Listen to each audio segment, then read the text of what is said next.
Hai, bersama saya Hadira dalam Lesen Sepintang TV.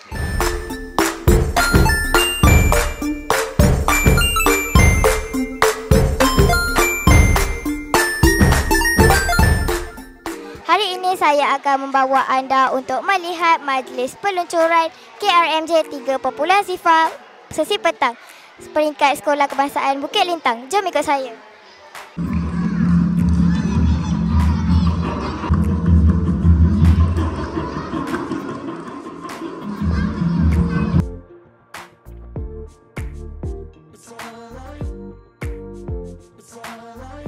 Assalamualaikum Cikgu.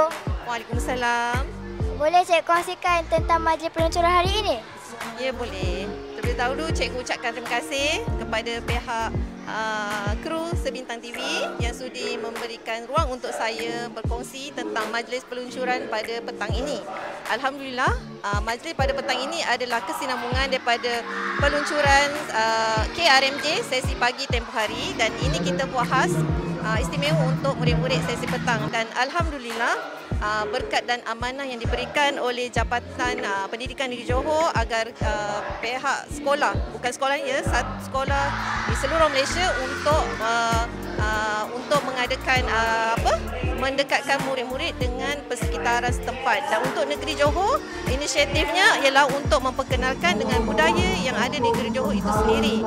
Kita ada 10 karakter untuk diperkenalkan pada murid-murid, dan salah satunya pada hari ini kita menerapkan elemen budaya tradisional di mana kita mengadakan mini majlis perkahwinan, ada majlis tarian zapin. Juga kita memperkenalkan seperti yang ada di latar belakang kita ni, sedikit bentuklah model kuda kepang, walaupun kita tidak tarikan, cukup untuk kita dedahkan kepelbagaian kaum agama yang ada di negeri Johor, dan banyak lagi sebenarnya. Apapun, cikgu mengucapkan tahniah kepada kru Sebintang dan khususnya kepada AJK untuk majlis peluncuran sesi petang ini yang diketuai oleh Cikgu Nur Suraya serta barisan pentadbir, guru besar dan rakan pentadbir yang menyokong penuh, terutamanya juga daripada guru penyelenggaraan petang, Cikgu Rosidah Basri. Marilah kita membudayakan yang terbaik karakter negeri Johor, kerana di mana-mana kita pergi, kita memakai baju KRMJ. Okay, dengan salam kita tu, jangan lupa. Assalamualaikum warahmatullahi wabarakatuh.